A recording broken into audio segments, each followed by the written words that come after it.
Hello everyone and welcome to KRiggsArt tutorials. I'm Kimberly Riggs. And this week we're going to finish out perspective. So we've talked on both 1 and 2 point perspectives. I've got 3 videos on those and I will post them in the description below. If you've missed them, you can go back and watch them. And within those, I showed you how to create repeating patterns, repeating shapes, and circles all in perspective. So we're going to finish this series out today by briefly covering several other types of perspective. We'll touch on 3-point, we'll touch on a different use of 1-point perspective, we'll talk about atmospheric perspective, and then finally we'll talk about overlapping shapes. Both 1 and 2-point perspective act on the horizontal plane, and the vanishing points are placed on the horizon line. 3-point adds a vertical vanishing point. So let's say you're in a city and you're looking at a building and the corner is towards you, so it's in 2-point perspective. Now you take a helicopter ride and you look down and you see the same building and you notice that the lines are all disappearing below you, meeting down near the street. You are now seeing that building in 3-point perspective.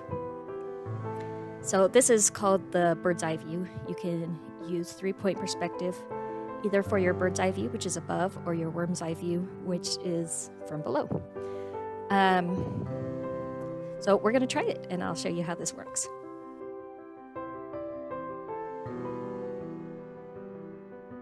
Okay, so remember in 2-point perspective how we needed to keep the vanishing points off of our picture plane to avoid warping or things looking weird. Well, you want to keep that principle and use it in 3-point, but even more so. So, just like every perspective image, we're starting with our horizon line. And I don't have much space here to work on, so we're going to be working probably a little bit small. Hopefully this works. So we're going to put a vanishing point there, and a vanishing point there. So at the moment it's just 2-point perspective, right? You've got your 2 vanishing points. So now I'm going to put a another vanishing point somewhere in between those at the very bottom of my page. Actually, if I were doing this drawing for real, not just as a tutorial, I would put it way out of sight, way down here, so that I get more depth in my picture. But so you guys can see what I'm doing, I'm going to put it about there. Okay, so now I'm going to draw a line, and I've got a triangle.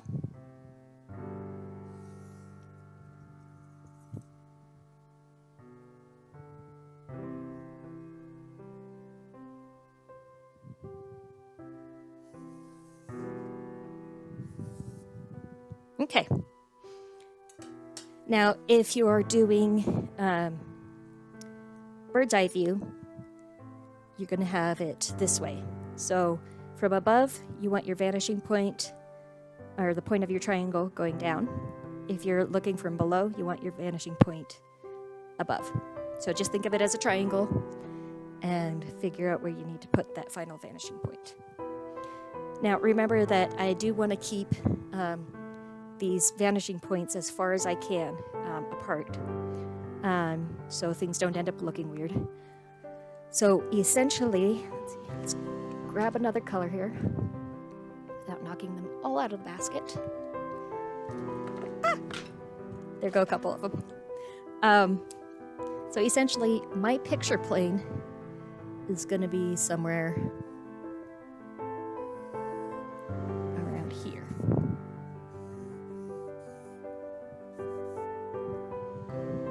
At this point, none of your lines in your picture will be perfectly vertical or perfectly horizontal. They'll all go to one of these vanishing points. So you will have, let's see, I'm gonna go with the green. Gotta keep dark colors so you guys can see it. So let's say the top of my building, we're going to draw a circle, or I'm sorry, a square. Oh, hello. Let's try a different green. Tested all of these just recently. Apparently not. Okay, we'll go red. Red's a good color.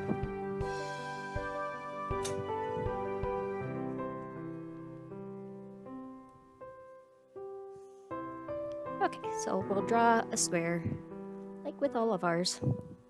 Everything starts with a square, right?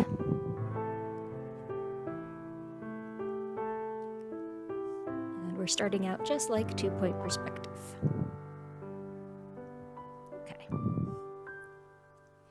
But now, I want this building to show height.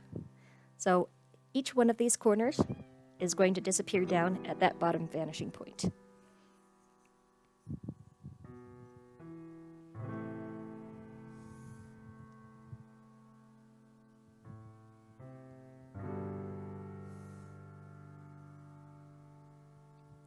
And voila!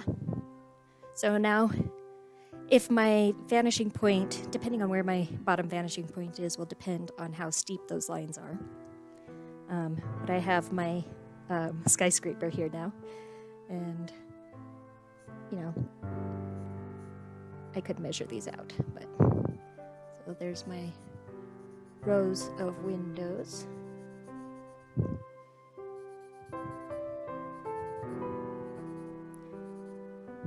Okay, so anything going this direction will meet at this vanishing point, anything going that direction will meet at this vanishing point, and anything showing height will be down here. All right, so we are going to move on because I have some other things to cover this week. Okay, on to another type of 1-point perspective. So another word for horizon line is your eye line. So I want you to remember this while we talk about this next one. So say you wanted to draw a street scene from directly above the city. This is where you choose 1-point perspective again. So this time, instead of the horizon line being the intersection between sky and land, we'll use it here by making a street. So, like all good drawings, we're going to start with a line. Voila. Okay, we're going to say that's our street. And we're going to put our vanishing point right there. So far it looks just like normal 1-point perspective, right? Well, essentially it is the same thing, but it's a change of mindset. So it's like you're looking directly down. So we've got a bunch of skyscrapers. So we're going to draw some squares.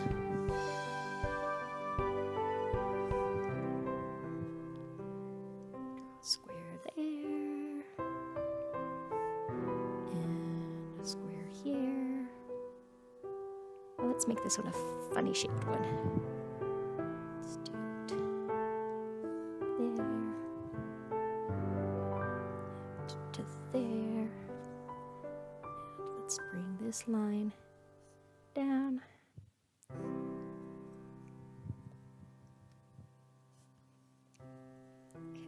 Do a smaller one here, and let's do another one here. Woo, that's kind of a wonky one. That's why I use the ruler. Okay, so how do we make this look like you're looking down on it?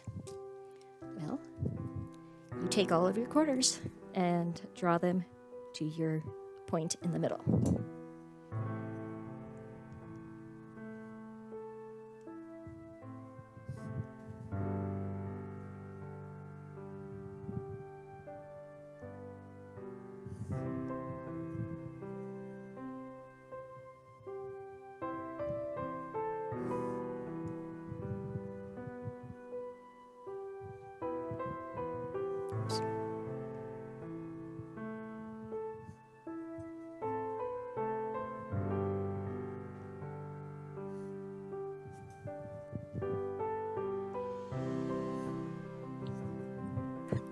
I don't know if you can hear her, but Athena thinks I should be paying attention to her right now. She keeps meowing at me. So if you hear funny whiny noises, that's what's going on.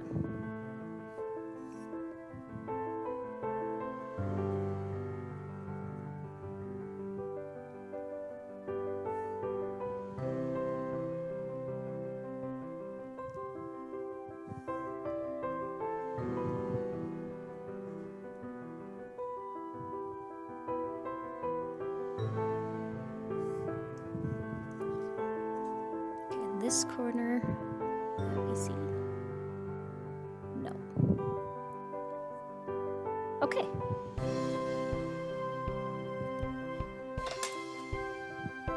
Now, we have some cool three-dimensional shapes. And if you think of them as skyscrapers, you've got your windows appearing there.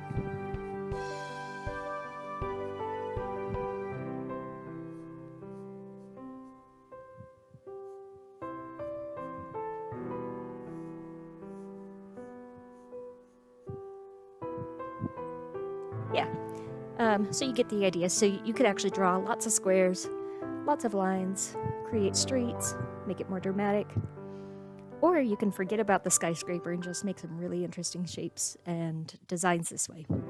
So this is one-point perspective, but on the vertical plane rather than the horizontal plane.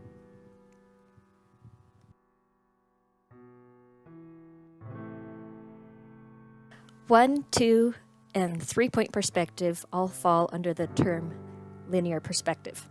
So what is atmospheric perspective? Well, it is the understanding that as objects recede into the distance, there's more air, more atmosphere, as if you will, between you and that object.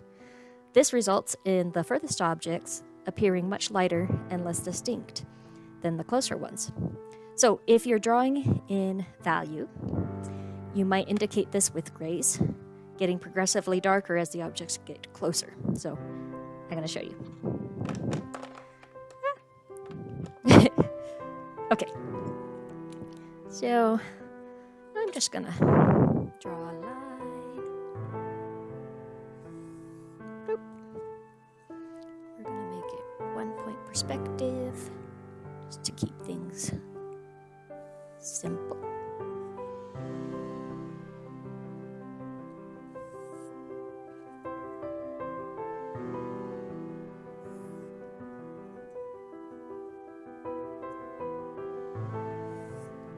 Okay. That'll just give me some ideas. Okay, so we're drawing in value. This one is a 50% gray. I might actually start with a lower percentage, something a lot lighter. But as you can see, it's a little hard. Well, maybe you can't. It's a little hard to see my drawing, so we're going to stick with 50% and higher. And we'll see how this goes. Okay, so yeah, that'll work. So there's an object, there's an object.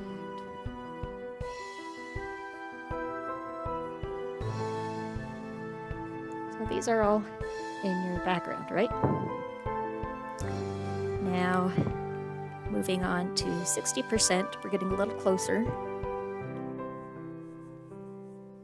So it's going to get just a little darker.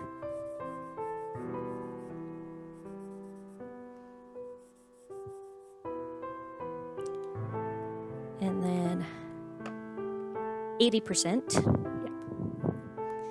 Yep. 80%.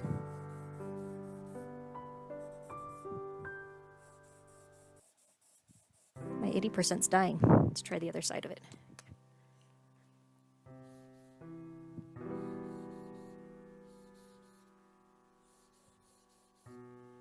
Here we go. 90%.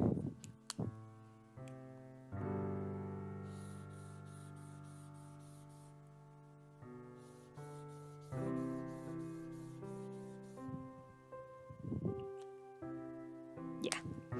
And finally, I'm going to do black.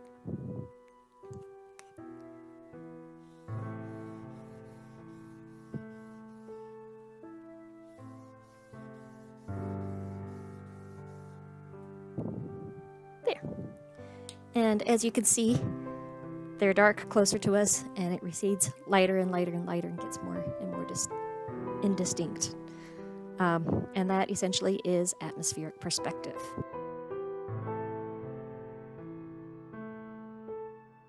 The final thing I want to touch on this week is overlapping shapes. And this isn't technically perspective, but it is an invaluable tool for suggesting distance. So we're going to make anything that's closer to you overlapping the objects that are further away. This immediately gives your drawing a better sense of depth. So we're going to try this. I'm going to do just random shapes. I'm going to do a circle. I'm going to say that circle is closest. And then we're going to do a square. Well, technically, I guess it's a rectangle.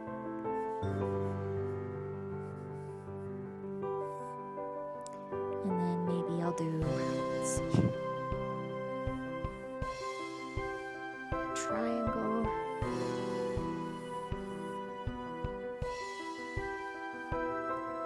And then we'll do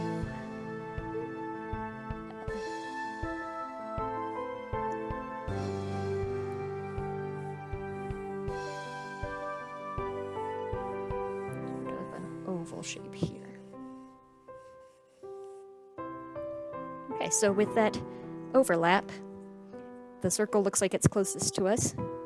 The triangle and rectangle appear to be pretty much on the same plane, but this oval is much farther away because it's under both of those. And then, I know, we can use atmospheric perspective here too. So I'm going to take my gray, my 50%, and I'm going to loosely fill in my oval here.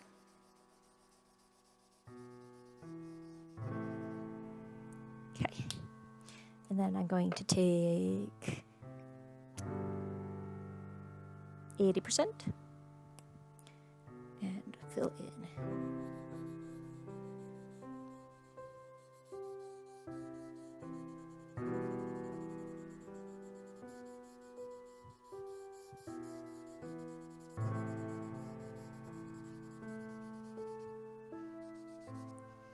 These markers are a little old, so they don't necessarily color super well, but you'll get the gist.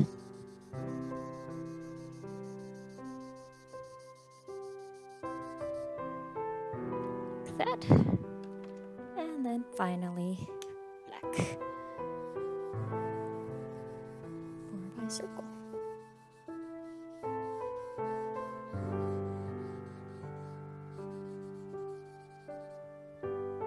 Ta-da!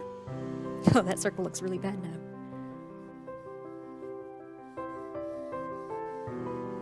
Okay, well, you get the idea. And then one thing that I forgot to mention while I was still talking about atmospheric perspective is if you're using line and not value. So say I only have my black marker, and that's all I'm using, and I want to indicate atmospheric perspective. How do I do that? Well, can you see it over here? Yeah.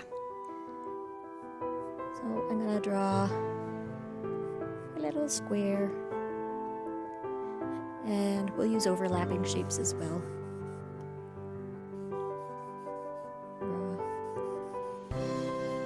a rectangle, and then maybe we'll do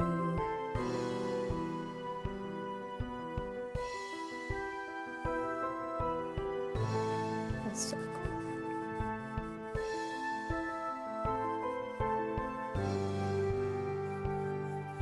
Okay, so what I'm doing here is to show that atmospheric perspective without using value. I am using something called line weight. So the objects that are further away, like my little square here, has a much thinner line. My circle is the closest, and it's got a nice thick line. Now, if I were gonna continue getting closer and closer, maybe I would take my thicker black marker. Maybe we'll do triangle.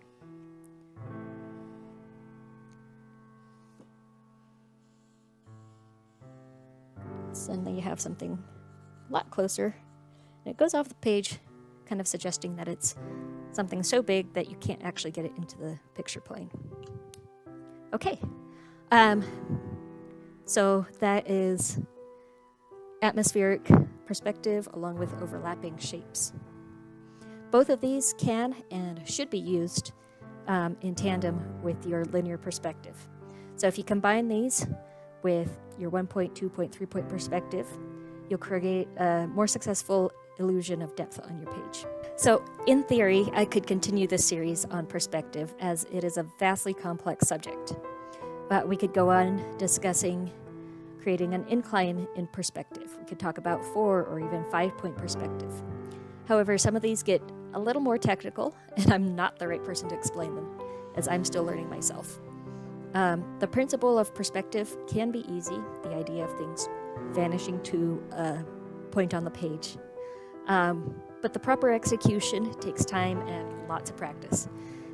So that said, we'll be moving on to a new subject next time. In the meantime, if you haven't already checked out my other tutorials, as well as my time-lapse videos, you can find them here on my channel. Next Friday, I'll be posting another time-lapse of me painting. Are there things that you want to see on my channel? Do you have questions or comments? Just drop me a comment below, let me know what you want to see. And of course, if you enjoy my content, please hit that subscribe button below. It really helps. I'm a struggling artist trying to make a living here, so every subscriber helps. Please like, comment, subscribe, share, hit that notification bell. All right, so thank you so much. Thanks for watching, and we'll see you guys in 2 weeks.